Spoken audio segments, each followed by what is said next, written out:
Stims liegen da rechts. Stimmt's doch, ja, stimmt's.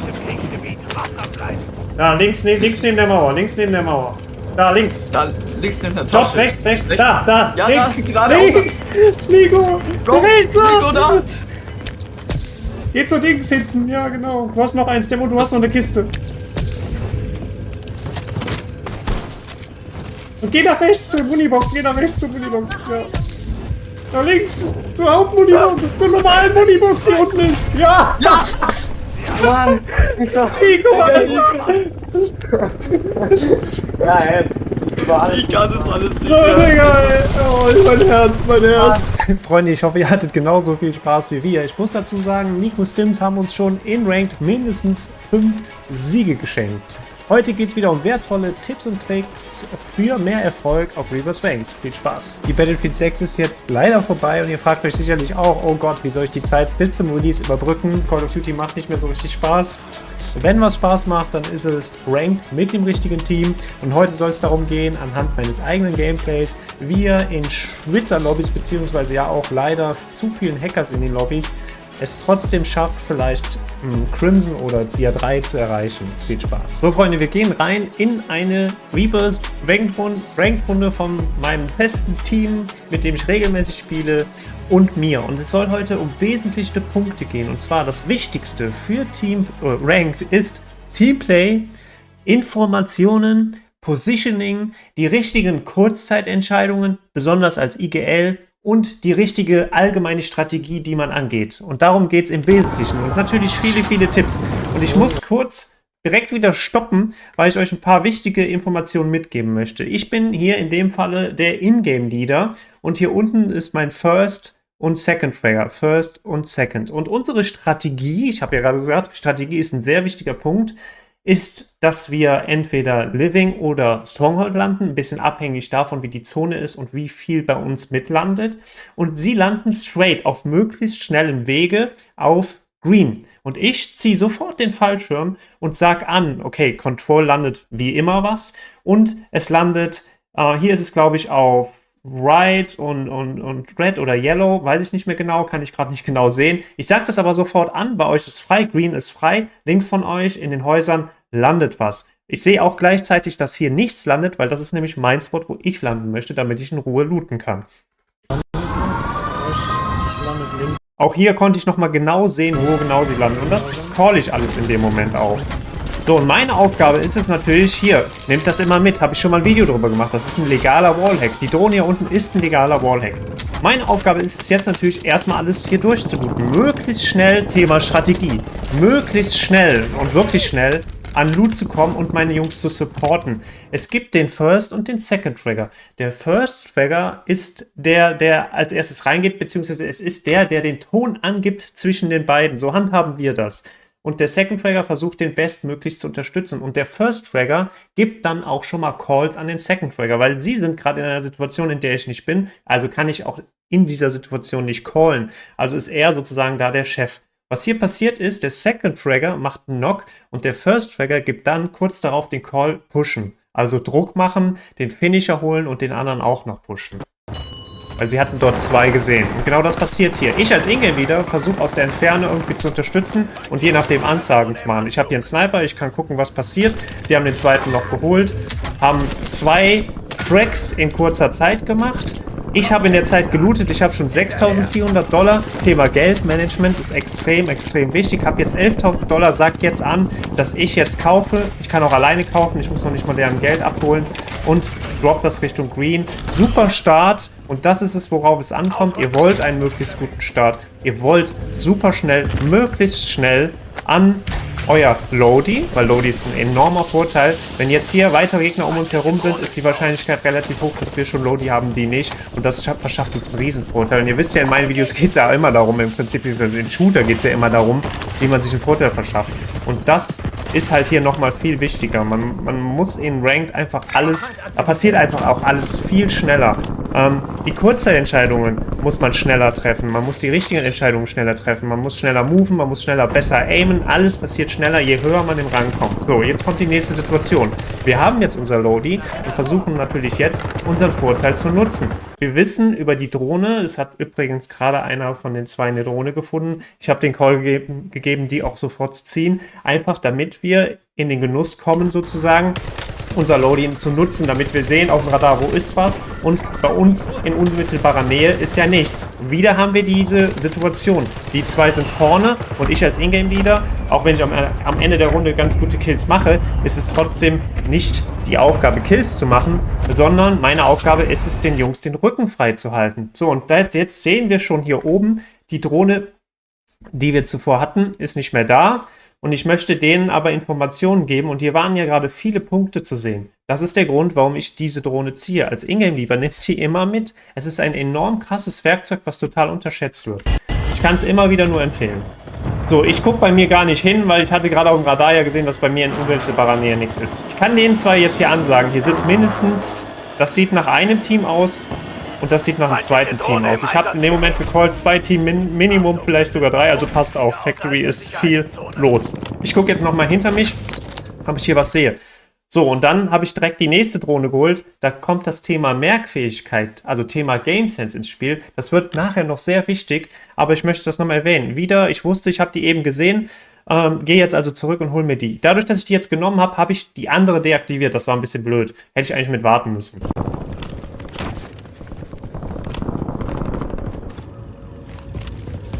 So, und jetzt, die unten sind immer noch am Fighten, sind da ein bisschen im Stress, sage ich mal, und versuchen aber trotzdem da ihren Vorteil auszunutzen. Sie haben ja immerhin noch ihren Lodi, er kann noch einen Kill setzen und fragt jetzt auch, kann er den anderen noch pushen? Ich sag, ja komm, push ihn, Gelb, geh hin, geh helfen, das war so der Call, die Abmachung. Ich mache wieder den Anker, ne? Als Ingame-Leader bin ich ja der priorisierte Anker. Der Anker ist immer flexibel, das ist ganz wichtig zu verstehen und das ist natürlich auch ein riesen Tipp, das wisst ihr, immer überleben. Ihr wollt ins Endgame kommen. In Ranked, spätestens ab Dia 3 oder Dia 2 oder Dia allgemein, wollt ihr ins Endgame kommen, weil nun ist es leider mal so aufgebaut, dass ihr dann, wenn überhaupt, Plus macht, wenn ihr ins Endgame kommt. Also Top 4 ist da eigentlich dann Minimum, was leider doof ist, aber es ist nochmal so. So, und jetzt haben wir wieder keine Informationen. Ich habe in Green was wahrgenommen, kann jetzt sehen, dass in Green nur einer ist. Und jetzt wird es auch spannend und ich kann sehen, dass Factory viel ist und dass Headquarters relativ wenig ist. Und das sind alles Informationen, die ich als Ingame-Leader, das ist meine Aufgabe. Und die anderen können sich auf Close-Range-Fights konzentrieren. Ich bin derjenige, der den Überblick haben sollte. Und ich bemühe mich auch ständig darum, den zu haben. Und deswegen ziehe ich mich immer zurück. Bin in der zweiten Reihe. Suche mir ruhige Ecken, ziehe meine Drohne, versuche mich zu orientieren, beziehungsweise zu verstehen, wo sind die Leute um uns herum, wo ist die Zone, wo geht's hin. Und das wird jetzt nochmal wichtig. Wir haben gerade gesehen, da ist nur einer auf Green gewesen. Oben auf Headquarters ist auch was, aber nicht viel. Viel ist auf Factory. So, und jetzt haben wir die Situation, dass die Zone, also hier ist der Zonenrand, die schließt natürlich gerade. So, erstmal weiß man dann schon, es ist höchst unwahrscheinlich, dass hier die Zone enden wird. Die Zone wird vielleicht irgendwo auf Prison-Richtung oder Richtung Chemical enden. Das weiß man aus der Erfahrung. Jetzt haben wir hier einen gesehen, oder den habe ich natürlich auch gecallt. Und mein Call war jetzt, ja, der ist green, der hat Zonendruck, der wird jetzt hier irgendwo lang pushen, lass den abfangen. Ne, das ist mein Call, Gelb positioniert sich, ich positioniere mich, ich weiß von Headquarters ist nicht viel. Da kommt er, wir können ihn holen. Easy Kill für uns, einfach nur wieder wegen dieser Drohne. Jetzt nutze ich die Drohne ein zweites Mal, sie ist ja noch online, das was ich eben meinte. Dadurch, dass ich die andere gezogen hatte, war die schon weg. Aber schon wieder stark. So, jetzt sehe ich einen auf Yellow. Und Yellow ist immer eine gute Grundlage bei dieser Zone, die ich gerade erklärt habe, um dann von da aus zu Granny zu gehen, zu Prison zu gehen, vielleicht sogar auf den Tower zu gehen. Also ist bei uns eine beliebte Strategie. Da haben wir wieder das Thema Strategie. Deswegen kommt jetzt mein Call, lass uns hoch auf Yellow. Jetzt kriege ich aber ordentlich Shots von oben. Call das auch, sagt dem Yellow, mach mal ein bisschen Death, hat er leider nicht ganz gehört. Er soll den Anker in dem Moment machen. Da haben wir es wieder. Flexibel sein im Anker. Ich weiß gerade, Blau und ich zwar Ingame-Leader, sollte vielleicht etwas weiter hinten sein, hat in dem Moment aber nicht funktioniert. Also flexible Anker. Ne? So, jetzt sage ich, wir gehen hier hoch, aber passt auf, hier ist einer, hier aimt uns einer ab. Ich habe den leider in dem Moment hier nicht wahrgenommen. Er nimmt den jetzt wahr und jetzt kommt gleich der Call, okay, wir kommen hier nicht hoch. Ja? Lass wieder zurück. Nutzt eure taktische Ausrüstung. Das ist in den Coaches, beobachte ich das ganz häufig, dass die Leute die einfach viel zu wenig nutzen. Sogar sehr gute und erfahrene Spieler sagen dann, ja, immer, ich weiß nicht, ob ich die nutzen soll. Dann denke ich mir immer, ich soll sie aufbewahren für später. Nutzt sie jetzt. Ihr kommt oft genug an Muniboxen vorbei, um die dann wieder aufzufüllen. Auch hier einfach mal smoken, das macht dem Gegner es nochmal schwerer. Wir haben ein bisschen mehr Sichtschutz, um eben wegzukommen. Jetzt ist aber gleichzeitig der Ingame-Leader wieder gefragt, also ich. Ich habe gesagt, wir pushen hoch. Wir kommen nicht richtig hoch, deswegen kam jetzt der Call, okay, wir gehen Factory unten im Keller geschlossen. Auch wenn es ein gewisses Risiko ist, weil hier ja viel los war. Aber ich sage dann auch, bitte geschlossen in den Keller kommen, ne? Und das machen wir dann auch. Und da ist es wirklich wichtig, dass ihr auf den Ingame-Leader hört. Also, dass ihr ihm dann auch blind vertraut. Ne? Auch wenn es eine falsche Entscheidung ist. Das kann natürlich passieren, aber es ist so. So, und wir sind hier jetzt, also nicht ganz geschlossen. Ich habe gesagt, geht oben rein, ich gehe unten rein, damit wir wieder diese Ankersituation haben, weil wir ja in ein unbekanntes Gebiet gekommen sind. Und man will ja nicht in unbekannte Gebiete. Man möchte ja immer den Überblick behalten. Das ist hier etwas schwierig und da versuchen wir jetzt das Beste draus zu machen. Und da ist aus meiner Sicht die 2-1-Taktik ganz gut, weil wenn einer oder zwei down gehen, gibt es immer die Möglichkeit, vielleicht noch irgendwie wegzukommen und zu ankern. Das ist so der Hintergedanke, als wir hier Factory gepusht sind. Mein Mate kriegt hier Shots, ich weiß, dass er dahinter ist, kriege aber noch von weiter hinten Shots. Und was mache ich? Richtig, ich nutze meine taktische Ausrüstung schon wieder. Also, bin ich ja an der Munibox da eben vorbeigelaufen. Auch wichtig, merkt euch, wo die Muniboxen sind. Hier auf Factory kennt ihr die alle. Immer wenn ihr daran vorbeilauft, nehmt es mit. Hätte ich es nicht gemacht, hätte ich jetzt keine Smokes gehabt, dann wäre es vielleicht schon schwerer geworden. Kann mich hier zurückziehen.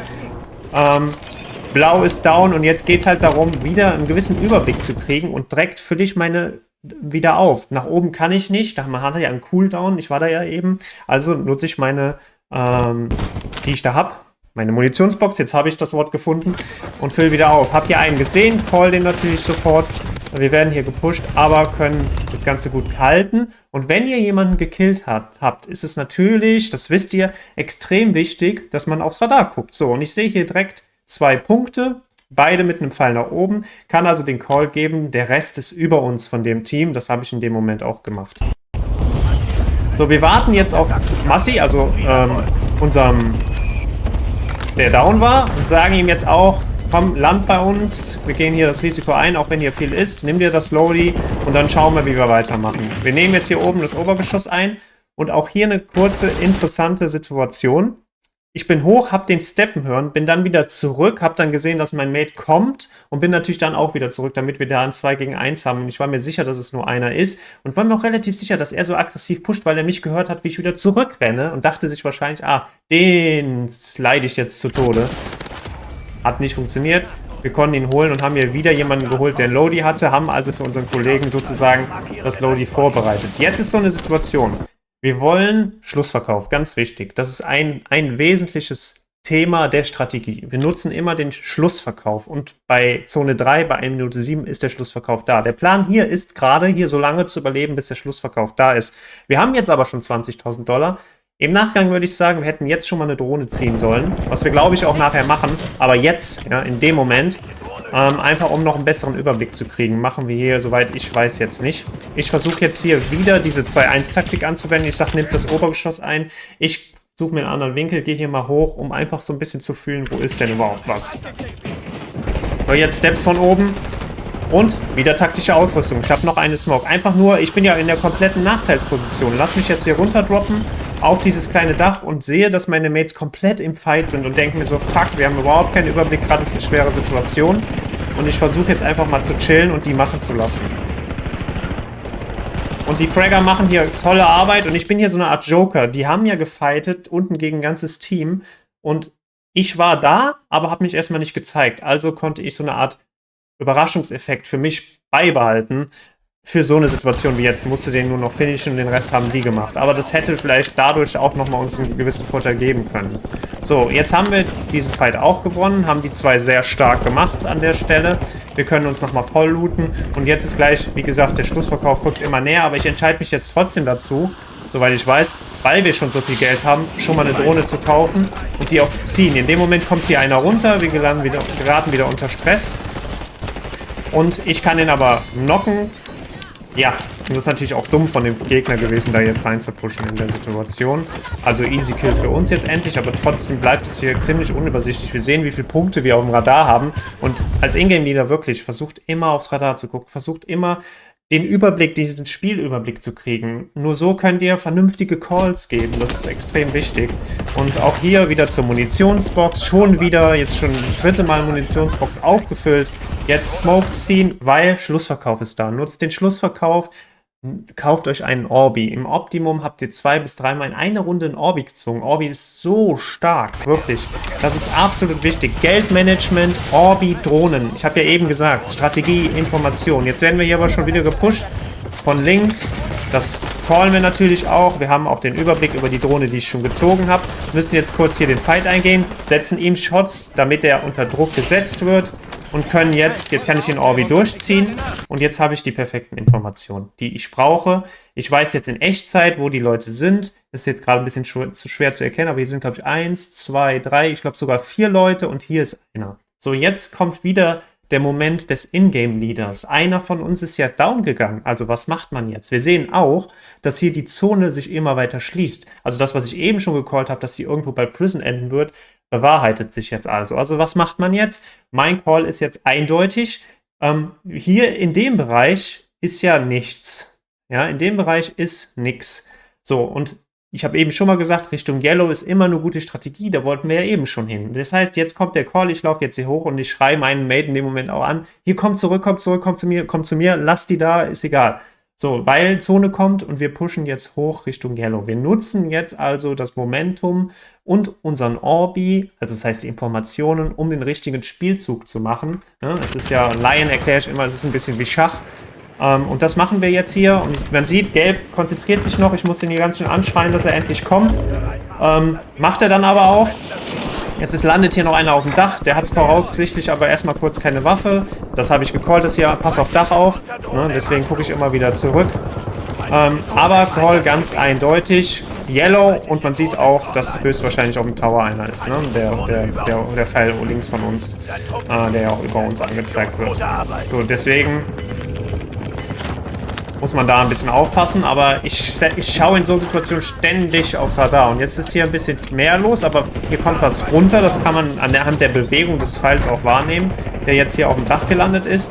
Und den versuche ich jetzt zu pushen, weil ich ja weiß, dass er keine gute Ausrüstung hat. Hat hier aber nicht geklappt. Und das ist wirklich wichtig. Man muss bei jeder Entscheidung aufpassen, was man macht und nicht zu greedy sein und zu viel pushen, gerade als Ingame-Leader. Immer lieber, nein, zurückhalten, nicht pushen. Ja, also wenn man jemand ist, der sonst immer reinrennt, dann muss man sich extrem zurückhalten. Auch hier ist gerade wieder jemand reingelandet, hatte ich zumindest das Gefühl. Aber ihr seht, wie ich auch abaime. Erstmal abwarten, was er macht.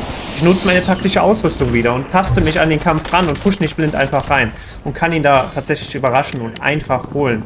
Und jetzt haben wir wieder ein bisschen Luft und wir haben auch schon wieder Geld. Ja, wir haben schon wieder genug Geld, um eine Drohne zu ziehen. Deswegen der nächste Call von mir. Bitte Granny einnehmen und Granny erstmal kurz halten, so dass wir gleich shoppen können. Hier wieder, ich markiere 3, 4 Mal und frage in dem Moment die ganze Zeit, könnt ihr, seid ihr ready, weil ich wollte, dass wir gleichzeitig Trigger-Disziplin auf einen zusammenschießen, weil natürlich dann die Chance viel höher ist, dass wir einen Kill kriegen. Die waren aber noch nicht ready und deswegen habe ich da schon angefangen zu schießen, kriege aber gleichzeitig Shots, hat nicht geklappt. Aber auch das ist was, ein Tipp. Trigger-Disziplin, stimmt euch ab, kommuniziert ständig, auch in so Situationen. Da ist ein Free-Kill, lasst den lasern, seid ihr ready. So, ne? Das war der Call. Auch jetzt wieder Drohnen kaufen, Drohnen ziehen. Ich glaube, ich habe noch eine gezogen, ein Mate hat sie mitgenommen.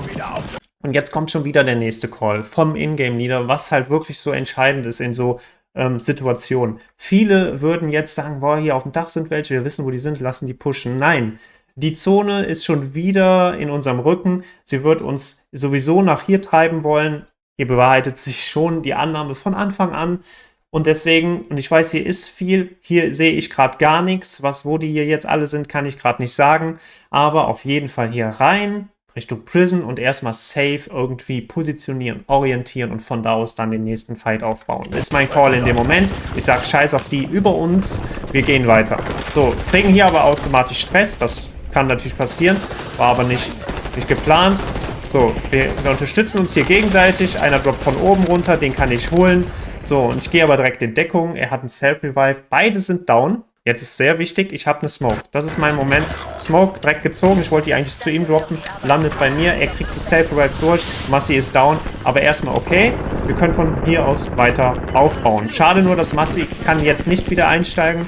Wiedereinstieg ist jetzt geschlossen. Das heißt, jetzt kommt es nochmal mehr darauf an, dass man noch mehr mit Köpfchen spielt. Am besten noch strategischer. Und jede Entscheidung, jede Kurzzeitentscheidung muss sehr durchdacht sein, weil jeder Fehler wird in Rebirth Ranked, spätestens ab den höheren Rängen, ich sag mal so ab Dia 2, stark bestraft. Deswegen wirklich gut überlegen. Und jetzt ist hier etwas, was nachher noch sehr, sehr, sehr wichtig wird. Ich habe jetzt ja gesagt, diese Drohne ist extrem stark. Die ist extrem stark, um auf Kills zu gehen. Aber in einem Endgame kann sie auch sehr stark sein, aber jetzt habe ich gerade diese Abwägung. Hier ist irgendwo eine Plattenbox, meine ich, gewesen und hier ist eine Munibox. So, und ich weiß nicht, soll ich die Plattenbox mitnehmen oder die Munibox? Und ich glaube, ich gebe jetzt den Call zu ihm, nimm die Munibox mit. Nimm bitte die Munibox mit. Und ich nehme, ich meine, irgendeine Plattenbox mit, meine ich mich zu erinnern. Da, genau, er hat eine Plattenbox, so war es. Er sagte, ja, aber ich habe eine Plattenbox. Sag ich, ja, okay, dann nehme ich die Plattenbox mit. Das war der Call. Und das ist wichtig, dass man das, hat man hier so abgestimmt und dass man sich das auch merkt, weil das wird gleich sehr wichtig. So, wir versuchen jetzt hier uns entsprechend zu positionieren. Ihr seht, wie vorsichtig ich bin. Ich weiß ja nicht, wo hier was ist. Ich habe nicht viel Informationen, außer die Audios. Laut den Audios würde ich sagen, jetzt ist nicht viel los, aber es könnte doch trotzdem unten irgendwo ein Team campen. Deswegen slide ich da jetzt nicht einfach die Treppe runter, sondern guck, ob da was ist, ob sich was zeigt. Versuche jetzt über die Karte mir einen Plan zu schmieden. Wir überlegen gerade, gehen wir linke Flanke, gehen wir rechte Flanke. Linke Flanke über Mauer wird schwierig, weil die Zone, ja, also ich kann das hier so gerade nur so ein bisschen zeigen, aber die Zone, also hier ist ja so die Mauer, da müssten wir hier um die Mauer rum, hier ist Industries, da sind wir komplett offen, vom Bio sind wir offen, ist aus meiner Sicht doof. Hier sind so Mauern, kennt man ja auch, so dass man von hier oben nicht gesehen wird, selbst wenn was über uns ist. Das ist der Grund, warum ich den Call gebe. Wir gehen rechts rum und versuchen, hier muss irgendwo Wassertower zu sein und dieses Häuschen unter Wasser und versuchen, da hinzukommen. Das ist mein Plan in dem Moment und das ist der Call, den ich jetzt auch hier gebe. Und das ist, wo ich sage, komm zu mir, er hat jetzt hier noch einen schönen Kill gemacht. Ist natürlich auch wieder ein bisschen riskant gewesen, aber da kommt natürlich die Stärke eines Fragger zum Vorschein, in dem Falle von Nico, der auch sehr gute Runde gespielt hat, wo einfach die Frags sitzen. Und das ist natürlich auch ein Tipp. Die 1 gegen 1 Fights müsst ihr gewinnen. Sage ich mal, zu 70%. Ne? Das ist natürlich wichtig als Fragger. Und um da besser zu werden in 1 gegen 1 Fights, hilft gar nicht so viel Ranked zu spielen, sondern das kann man sehr gut in Solos üben. Das gebe ich auch immer in den Coachings. Viele kommen zu uns, möchten ein Coaching. Ich gebe denen ein kostenloses Coaching für Ranked. Und dann sagen die, ich möchte mich gern da und da verbessern. Ich sehe da und da Schwächen. Sage ich, pass auf, du spielst Ranked. Das ist ein Teamplay. Das kann man gar nicht vergleichen mit Solo. In Ranked hält man sich eher zurück.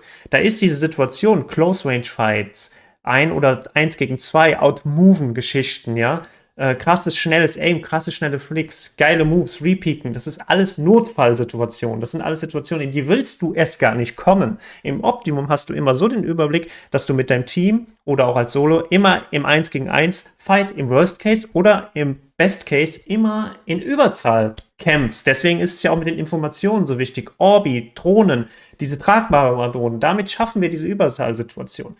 Das heißt, wenn du besser werden willst als Individuum im Aim, im Movement, in der Game Sense, dann lohnt es sich auch wirklich Solos zu spielen oder Solo gegen Duo. Kommt dafür in unseren Discord, hier findet ihr auch eine nette Community. Fragt nach einem kostenlosen Code. Weiter geht's. Wir hatten den Call gemacht, dass wir jetzt von Prison eben an der Mauer entlang uns da lang sneaken. Und gucken, was geht hier ab. Wir hören viele Shots rechts von uns, viele Waffenpings. Dann haben wir den Bounty-Auftrag links von uns, der close ist. Wir wissen, dass da irgendwo am Shop was ist. Wir sind unter Wasserturm, in der Zone, haben eine sehr gute Position. Das Thumbnail dieses Videos, Positioning. Jetzt ziehe ich eine Smoke, weil ich Shots gekriegt habe. Einfach kurz notieren. Ich sag, komm, lass kurz chillen. Lass einfach kurz die ihr Ding machen. Wir halten uns erstmal aus allem raus, versuchen ein bisschen Fokus auf die über uns, weil ich sehe ja da den Waffenping über uns zu richten, dass wir den nicht im Rücken haben. Dann haben wir auch Wassertower was. Ja, versucht den Winkel möglichst steil zu halten, wenn jemand über euch ist, weil dann muss der möglichst da am Rand, um euch zu sehen. Das ist hier der Plan. Wir haben da jemanden husten hören. Wir laufen hektisch hin und her. Wir versuchen uns irgendwie in eine Situation zu bilden. Jetzt kommt ein wichtiger Punkt, den ich eben angesprochen habe. Und zwar haben wir kein Zone-Pull, das ist etwas schade, aber so ist es halt dann. Und ich habe wieder eine taktische Ausrüstung. So, ich habe hier eine Smoke und das ist, was mir in dem Moment durch den Kopf geht. Als Ingame-Leader. Wieder behänge ich mit meinen Augen hier ständig. Ich weiß, dass auf Wassertower 1, 2 Leute waren. Ich weiß, dass hier oben einer ist. Also denke ich mir in dem Moment, wie zur Hölle kommen wir jetzt in die Zone möglichst unentdeckt. Ist fast nicht machbar. Wir haben eine Gasmaske, auch Nico hat eine Gasmaske, das ist schon mal eine sehr gute Voraussetzung. Ich habe einen Self-Revive, ist auch eine gute Voraussetzung. Das Wichtigste ist aber das hier. Smokes. Ich sage euch immer, nehmt Smokes mit. Nehmt zu zweit Smokes mit und einer Stims. Das ist eine gute Kombination, mit der wir gut gefahren sind. Wie ja am Anfang des Videos schon gezeigt, die Stims von Nico haben uns oft schon die Siege beschert. Also Stims machen auch durchaus Sinn. So, ich gebe jetzt hier gleich den Call. Nico, du hast doch die Munitionsbox von eben. Pass auf, hör zu. Wenn ich sage, legst du die Munibox und füllst deine Muni auf und wenn du Smokes hast, nutzt du sie. Wenn nicht, dann halt nicht. Aber ich habe eine Smoke. Das heißt, ich nutze jetzt die Smoke, die ich noch habe. Er wirft die Munibox und ich ziehe nochmal 2 Smokes und werfe die auch, um rotieren zu können. Die haben oben Shots, die schießen gerade. Ist also jetzt eine gute Situation. Links ist ein Mörser, es passiert viel, es ist viel Stress. Unordnung besteht, also eine gute Situation jetzt eigentlich das zu machen. Jetzt werfe ich die Smoke, die Smoke und die Smoke auch noch, macht die komplette Smoke-Wand, kriegt jetzt ja trotzdem noch Shots von oben, natürlich, aber wir schaffen es in Deckung, beide überlebend. Und das, meine Freunde, war die entscheidende Strategie für den Sieg der Runde. Ist es wirklich so. Und das ist das, was ihr erreichen wollt. Ja, das ist das, auch wenn ihr Profis zuguckt, was den entscheidenden Unterschied dann macht. Wir haben es in Deckung geschafft. Von deren Vorteilsposition, ja, müssen die jetzt runter, weil die Zone jetzt ja pullt. Also die haben so gesehen zu spät reagiert. Oder jetzt keine Gasmaske. Die müssten jetzt mit Gasmaske da oben ausharren. Machen sie nicht, kriegen jetzt Shots. Er geht natürlich am Shop, versucht vielleicht noch einen wieder zu kaufen. Hier ist einer links. Wir versuchen hier ständig in Deckung zu bleiben. Rechts, links, immer in Bewegung bleiben. Ganz wichtig. Nicht stehen bleiben. Und weiter in die nächste Deckung rotieren. In die perfekte Power-Position. Easy Kill gerade für mich. Und jetzt leben nur noch 2 Teams, beziehungsweise 3 Leute. Mein Mate geht down, kann ihn aber ansagen. Ihn kann ich knocken. Ich weiß, dass links noch einer ist. Direkt reloaden, nicht finishen, auf den anderen konzentrieren. Er rennt rüber. Er kriegt wieder Shots von mir, den kann ich finishen und er ist jetzt da hinter einer Deckung, wo er nichts machen kann. Ich habe noch einen Termit, den könnte ich jetzt nutzen, sehe aber seine Beine da und kann ihn holen und schon ist es ein 1 gegen 1. Und wir haben die Steps gerade gehört, haben mir die Jungs schon angesagt, unter mir. Er ist unter mir, ich habe die Steps auch gehört. Ich habe die perfekte Position, alles über diese Smokes, die wir gerade gemacht haben und kann ihn ja jetzt endlich ja easy holen. Also er hat keine Chance und kriegt von mir noch den Termit und easy win, easy kill. 11 Kills, 111 Punkte. Das war jetzt einer der ersten Runden in der neuen Season, wo man ja wieder zurückgestuft wurde. Sehr gute Runde, sehr gutes Teamplay, sehr gutes Positioning, taktische Ausrüstung genutzt, gutes Geldmanagement, Merkfähigkeit, Game Sense. Die Jungs, die Fragger, haben ihre Aufgabe gemacht. Also so sieht eine optimale Runde aus und ich hoffe, ich konnte euch wertvolle Tipps geben. Viel Spaß. Freunde, vielen Dank fürs Zuschauen. Wenn ihr Lust auf eine nette Community habt, dann joint jetzt unserem kostenlosen Discord. Hier kriegt ihr, wie gesagt, auch kostenlose Coachings. Und wenn ihr wissen wollt, was ich mit einem legalen Wallhack in Reverse Rank meine, dann schaut euch jetzt unbedingt dieses Video an.